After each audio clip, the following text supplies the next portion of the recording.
Om Swastiastu, Om Awigamastu, Namo Sidhyam. Penonton YouTube dimanapun berada, salam sejahtera. Semoga semuanya berbahagia. Sekarang saya akan melanjutkan membacakan babad Dangyang Bang Mane Angkaran yang sekarang jilid ke-16. Di video ini akan dibacakan fatwa Wang Bang Wayabia yang adalah putra ketiga dari ide Wang Bang Manik Angkaran. Selamat menonton, semoga ada manfaatnya. Ikuti terus jalan ceritanya. Diceritakan sekarang di Swecapura, Gel-Gel, ide dalam Ketut Semara Kepakesan yang memegang kekuasaan di Bali sudah meninggalkan dunia menuju swarga loka. Ada anak beliau bergelar Sri Aji Baturenggong, tidak berbeda dengan yang telah dilakukan sebelumnya oleh ayahnya. Ada kemudian keinginan dalam akan menyelenggarakan yadnya memuja ide Betara di Besakeh. Karena itu dalam mengutus Ibn Desa memberitahukan para mance semua supaya siap mengadakan pertemuan di Swecapura. Ring Gel-Gel. Dikisahkan sekarang para manca dalam telah tiba di Swecapura. Penuh yang ada di Paseban, tempat menghadap. Sesudah itu keluarlah baginda dalam, duduk di tepas yang tinggi, yang dialasi permadani, diapit dengan lelancang dan pengawin. Sesudah itu muncullah para istri dalam semuanya membawa bokor, gedah bertahtakan emas merah, permata, mengaturkan sirih atau canang kepada sang raja. Tiada beberapa lama datanglah Ipasek paling wayah berbusana empu kuturan, membawa bokor, mengaturkan canang kepada para manca, menteri dalam semua. Setelah semua memakan sirih, para manca itu tiba-tiba datang di balai pengadapan. Pramanca Bangli Singarse terlihat menunggang kuda, diiringi oleh bala, segera menghadap menyembah kehadapan ide dalam. Tiba-tiba di sana disapa dengan kata-kata mengejek oleh idewa yang berkedudukan di Taman Bali bersama idewa gede pemecutan. Katanya, baru datang ke Arya Bangli Singarse. Dijawab oleh Gusti Ngurah Dawuh Balai Agung, "Inggih, baru datang kakakmu, bagaimana? Sudah lama menghadap kepada ide Betara." Berkata seperti itu. Nanti dijawab dengan rada kesal oleh Dewa Gede Taman Bali. "Ah, mengapa Ki Arya berkata seperti itu? Nanti akan dijadikan satu kawasan Taman Bali dan Bangli." Menjawab lagi I Gusti Dawuh Balai Agung, "Walaupun begitu, kalau hancur Bangli, akan rusak juga Taman Bali." Setelah peristiwa itu keduanya berdiam. Pembicaraan keduanya kemudian diambil alih oleh dalam. Itu sebabnya maka dibubarkanlah penghadapan itu. Demikian ceritanya di Swecapura. Diceritakan sekarang ide Resi Bang Bujangga penulisan sudah tua, kemudian wafat menuju swarga loka. Demikian pula ide I Gusti Ngurah Bija Empu Lage karena sudah tua, kemudian meninggalkan dunia panah ini menuju sunya loka. Putra ide Resi Bang Bujangga penulisan yang bernama I Gusti Dawuh Balai Agung penulisan kemudian menjadi pendeta menggantikan ayahanda beliau bergelar ide Resi Bang Dawuh Balai Agung. Ide Resi menjadi pendetanya seluruh warga Arya Bang Wayabia di Bangli. Memang tentram, subur, makmur, tidak kurang makan dan minum wilayah Bangli. pada waktu pemerintahan ide I Gusti Ngurah Dao Balai Agung. Ingin hentikan dahulu. Sekarang dikisahkan ide Resi Bujangga Dao Balai Agung penulisan sudah tua. Kemudian pulang ke Siwaloka. Tidak ada lagi yang menggantikan beliau sebagai pendeta warga area Bang Wayabia.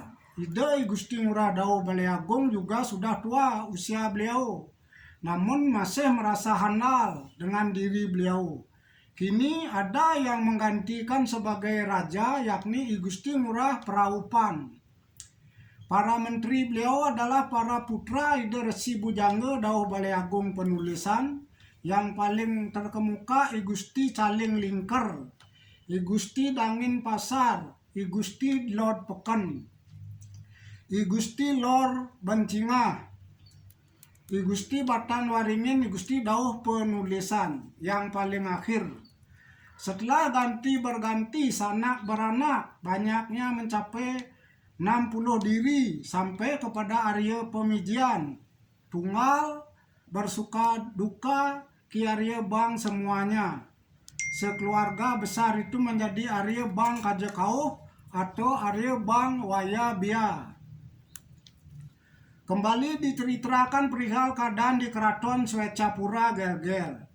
Pada hari Selasa Kliwon, Anggar Kliwon Uku Medang Sia, pada bulan Bali keempat Sasih Kapat, tanggal peng 13, keluarlah beliau itu dalam Sri Aji Batu Renggong, dihadap oleh para menteri beliau, menghaturkan sembah saat itu Gusti Ngurah Si Demen, didampingi oleh Krian Petandakan, Krian Jelantik, Krian Tabanan, Krian Kebon Tubuh, serta terakhir Krian Pinatih.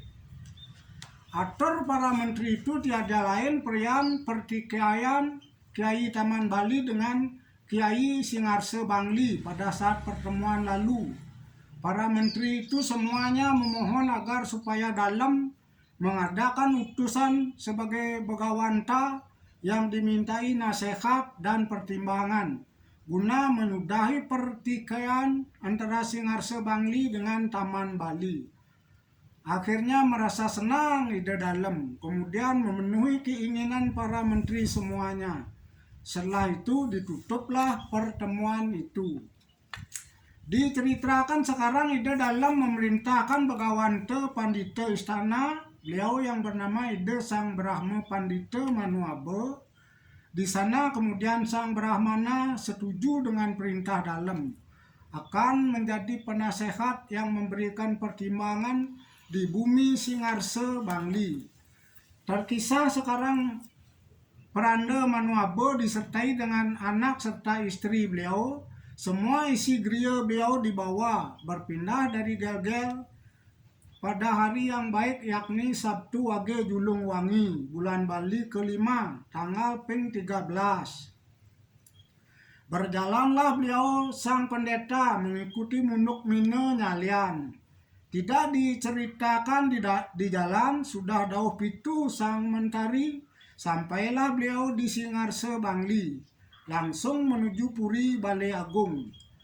Diceritakan sekarang Raja Singarse Bangli setibanya Sang Pandita Manuabe telah terdengar oleh Gusti Ngurah Dao Balai Agung serta Gusti Ngurah Praupan, Gusti Dangin Pasar, Gusti Lord Peken, Kiai Ler Bencingah, Kiai Batan Waringin, semuanya sibuk menjemput Sang Pandita yang baru datang. Juga ikut menjemput Gusti Dauh Penulisan serta semua putra Arya Bang Kajakauh, serta para bendesa dan pasak semuanya. Gusti Ngurah Dao Balai Agung menyapa Sang Pandeta.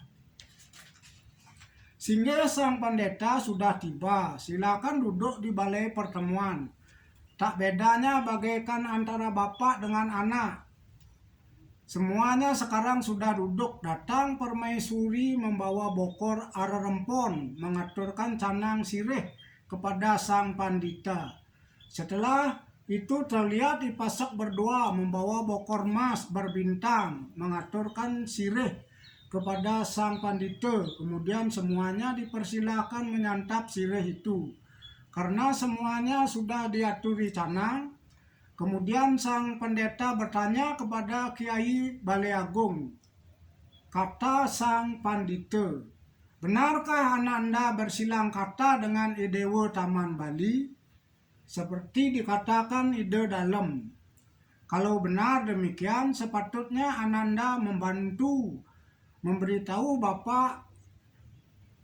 Menjawablah Gusti Baleagung, sehingga sang pandita, ingat saya dahulu ketika ada di Gel-Gel, anak sang pandita diejek oleh Idewa Gede Taman Bali yang menjadi mance di Taman Bali. Pada saat itu ada pertemuan antar para menteri semua. Ada di sana Ki Ngurah Agung, Rakyat Petanakan, Rakyat Jelantik, tahu juga kakak Ama Aryo Sidemen dan kakak I Gusti Pinatih. Sangat kesal Ananda serta para tanda mantri dan kakak Ananda semua. Demikian atur Ki Gusti Dawuh Baleagung. Kemudian berkata sang pendeta, Nanda Kiai Arya, sekarang karena Bapak diminta dalam untuk datang ke sini, Bapak meminta tempat kepada Ananda. Ada keinginan Bapak bertempat tinggal di sebelah selatan bernama Desa Bobalang. Tidak jauh Bapak dengan Ananda, berkata Ki Gusti Ngurah, sehingga memang berhak sang pendeta sebagai petirtan hamba sampai kelak di kemudian hari. Diceritakan sekarang Gusti Dawuh Baleagung bersabda kepada I Pasek Bendesa berlima, diperintahkan I Pasek mengajak saudaranya membangun tempat tinggal di Desa Bobalang. Tidak diceritakan berdirilah sudah tempat kediaman itu. Diceritakan sang pandita sudah bertempat tinggal di gereja yang baru dibangun. Tingkah laku beliau sungguh-sungguh bagaikan Sangyang Paramesti. Sekarang berkatalah I Gusti Dawuh Baleagung kepada Pasek Bendesa, Bapak Pasek serta Bendesa, silakan memilih saudaramu sebagai rakyat sang pandita. Saudara Ki Pasek 25, saudara Ki Bendesa 25. Demikian kata ide Gusti Dawuh Baleagung. Semua yang diberitahu menyatakan setuju. Semuanya mengaturkan keluarganya laki perempuan kepada sang pendeta sebagai pembantu beliau. I Gusti Ngurah Praopan menjadi penguasa di Bangli. Pada masa pemerintahan Ide Gusti Ngurah Praopan memang benar-benar beliau itu terkenal akan kecakapannya dalam mengatur tata pemerintahan serta juga mengasihi rakyatnya semua. Itu sebabnya beliau sangat dipuja oleh rakyat semuanya sekawasan Bangli. Apalagi beliau didamping oleh Ide Pranda yang bertempat tinggal di Gereja Bobalang. Sebagai Begawante, beliau yang memegang kekuasaan menjadi subur, makmur, dan sejuk kawasan Singarse Bangli pada waktu itu. Diceritakan sekarang raja di Taman Bali yang bernama Idewa Gede Tangkaban Sentosa kerajaannya, tetapi tidak lupa pada pertikaiannya dengan penguasa kawasan Singarse Bangli pada saat pemerintahan Gusti Praopan. Diceritakan di Taman Bali ada petugas jaga atau gebagan menginap di istana Taman Bali.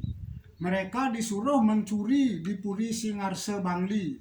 Mereka itu disuruh agar datang diam-diam kemudian membunuh I Gusti Ngurah Praopan beserta tanda mantrinya yang bernama Ki Arya Batan Waringin. Dan lagi mereka itu diberikan keris. Lalu berangkatlah kedua orang itu. Setibanya di Bangli, di Puri Baleagung, dilihatnya di sana I Gusti Ngurah Praopan sedang dihadap di balai pengadapan. Lengkap di balai itu dan semuanya membawa senjata. Saat itu merasa takut keduanya, merasa tidak akan berhasil melaksanakan apa yang diperintahkan kepadanya. Karena sangat menanggung risiko dan berbahaya untuk menuju tempat I Gusti berdua.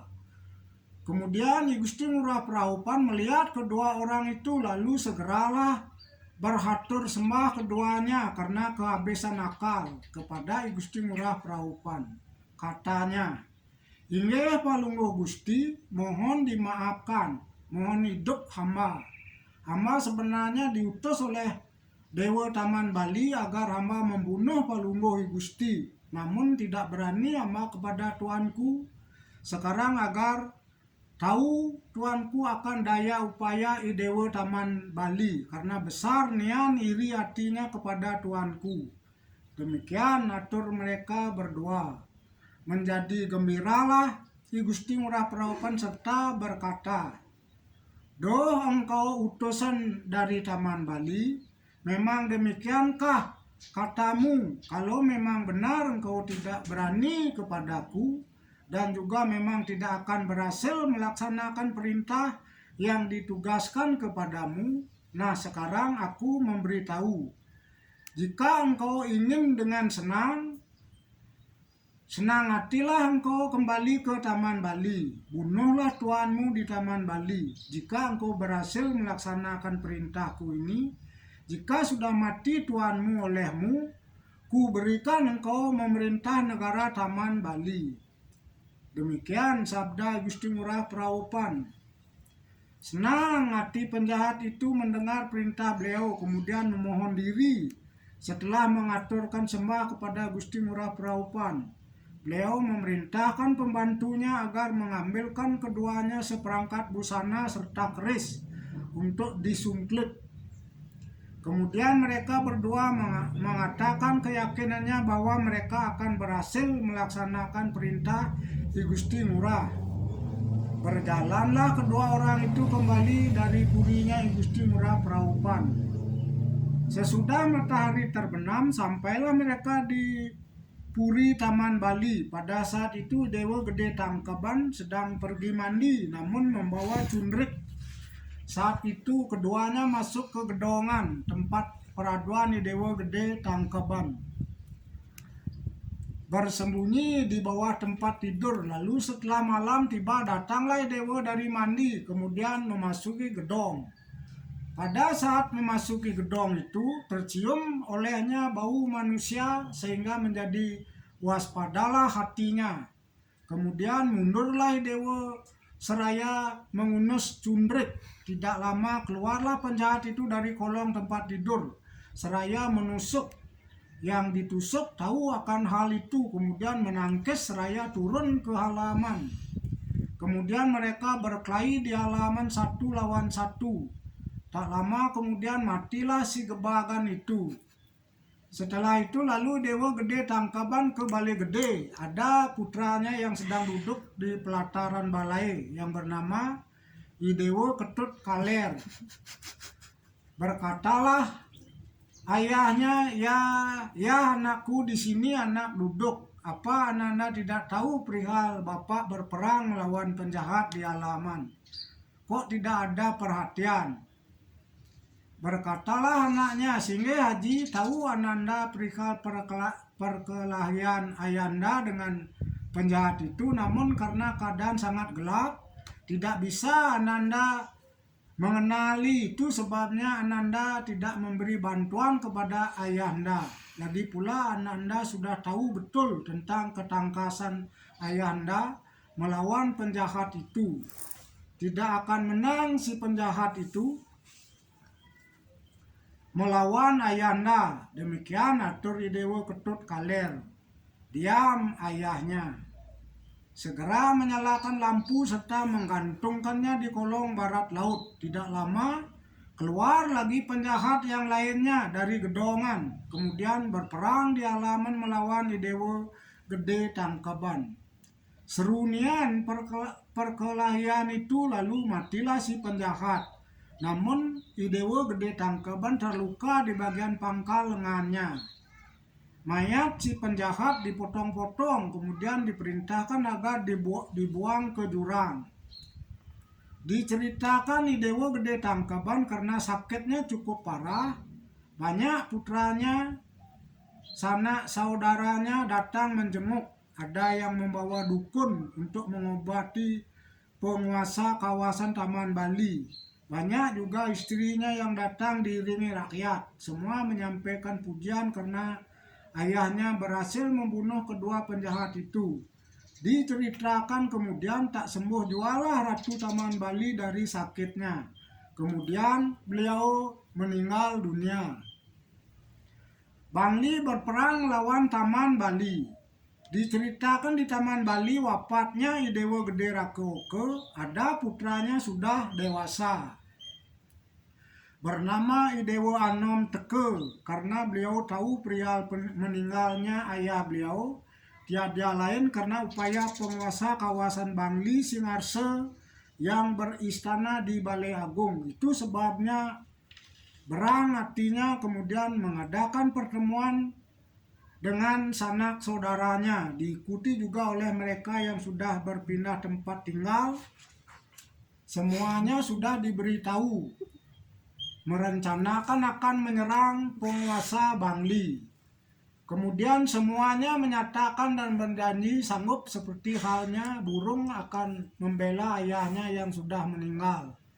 Sesudah seia sekata sanak saudaranya, semuanya menjadi riuh rendah dan penuh puri Taman Bali. Sanak saudaranya dari Nyalian juga datang, dan sebelah timur yang bernama Dewa Pring beserta bala rakyatnya penuh sesak dengan senjatanya semua. Kemudian berjalan bersama pasukannya ke utara dan turun dari sebelah timur puri Balai Agung Bangli. Ternyata Ang Lurah Bangli Gusti Ngurah Praupan sama sekali tidak tahu akan datangnya pasukan Taman Bali yang sudah mengepung kawasan Bangli. Kemudian didengar oleh beliau suara bedil serta sorai pasukan Taman Bali. Ada seorang hamba saya lalu mengaturkan sembah seraya berkata, "Udah cokori Gusti, ada musuh mengurung datang dari Taman Bali." Saat itu menjadi sangat murka Kiai Ang Lurah Praupan. Beliau segera memerintahkan agar memukul kentongan besar di kerajaan Puri bertalu-talu. Datanglah semua bala pasukan lengkap dengan senjatanya. Yang terkemuka para menteri beliau semuanya. Lalu prajurit pasukan itu bersorak menghadang musuh mereka. Beberapa saat kemudian riuh rendah perang itu. Sungguh ramai di sebelah timur Bangli. Diceritakan di Dewa Taman Bali, beliau menyerang dari selatan Bangli diiringi oleh pasukannya. Lanjut bersatulah mereka dikepung puri Balai Agung Bangli dari segala arah, direbut oleh bala pasukan Taman Bali. Sungguh ramai perang saat itu, namun banyak prajurit Taman Bali yang keteteran, tidak bisa melawan, ada yang mati. Saat itulah kemudian disatukan pasukan Nyalian dari timur, melewati desa Blumang. Ramai peperangan di sana, saling gebuk, dipenunggakan, saling suduk, bersusun-susun bangkai manusia di sana. Itu sebabnya seakan keder keadaan di Balai Agung Bangli, karena dikelilingi oleh musuh. Saat itu marah besar Gusti Dawuh Balai Agung yang sudah sepuh akan menghadang dengan pasukan beliau. Karena itu kembali bala pasukan itu mengiringkan ratunya. Sekarang kembali ramai perang itu. Belakangan kalah pasukan Nyalian. Karena itu Dewa Pring menjadi terusik hatinya. Marah hatinya akan membunuh orang yang menyebabkan meninggal ayahnya. Saat itu lalu dia mengamuk berperang tanding melawan Ki Arya Dawuh. Namun walaupun ide Gusti Ngurah Dawuh Balai Agung sudah berusia lanjut, beliau masih sangat handal pada dirinya. Jadi demikian ramainya perang tanding di antara beliau berdua, bagaikan ombak di lautan yang menghempas lambungnya gunung. Disebabkan karena demikian banyaknya sanak saudara dan bala pasukan I Dewa Pring dibandingkan dengan pasukan Gusti Ngurah Dawuh Balai Agung. Setelah cukup lama berperang, kalahlah I Gusti Ngurah Dawuh Balai Agung beserta sanak saudaranya serta para menterinya, banyak yang meninggal. menjadi murka ide Gusti Ngurah Praopan mendengar gugur ayahandanya yang tercinta. Kemudian Leo menghadang pasukan Taman Bali. Kembali seru peperangan itu jadinya. Gemuruh seperti lautan mengempas gunung, saling penggal, saling tumbak, saling pukul. Karena kalah jumlah pasukannya, maka banyak anggota pasukan Bangli yang mundur. Sekarang hanya tinggal ide Gusti Ngurah Praopan saja di medan laga. Karena memang sangat perwira beliau itu. Beliau mengamuk seperti banteng kedaton. Menakjubkan sekali keberanian beliau. Asalkan ada pasukan Taman Bali yang mendekat, dipenggal, ditusuk sampai mati. Itu sebabnya seperti takut bala pasukan Taman Bali melihat keperwiraan ide Gusti Ngurah Praopan, serta berlari tidak menghiraukan lagi keadaan junjungan mereka. Ada yang jatuh ke dalam jurang, ada diinjak-injak oleh teman mereka. Tak terbilang betapa banyaknya anggota pasukan Taman Bali yang luka parah, merasa jengah, malu para kesatria Taman Bali itu. Kemudian direbutlah ide Gusti Ngurah Praopan. Paling muka adalah Idewo Prasi serta Idewo Batan Wani. Dapat kesempatan ide Gusti Ngurah Praopan menusuk Idewo Batan Wani, lalu meninggal Idewo Batan Wani. Cukup lama juga peperangan di sana, lalu kehilangan tenaga rupanya ide Anglurah Praopan seperti perahu tanpa kanteh karena lebih besar jumlah yang merebut. Akhirnya semakin lemah tenaga beliau dan dapat ditusuk oleh Dewa Prasi. Maka keluarlah darah pengucur dari tubuh beliau dan gugurlah beliau dipanunggekan.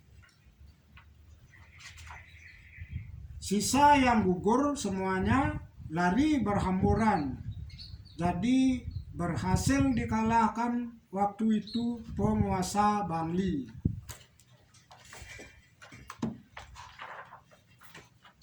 Ya, demikianlah saya ceritakan babad Dangyang Bang Mane Angkeran yang jilid ke-16. Untuk jilid selanjutnya akan dibacakan kemudian. Terima kasih atas perhatiannya.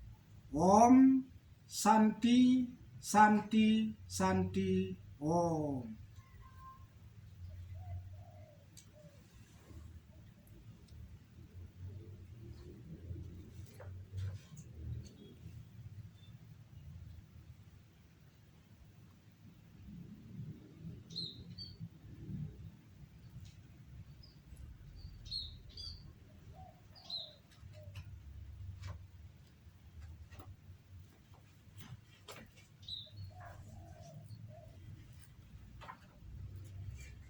Kita lanjut.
Sampun.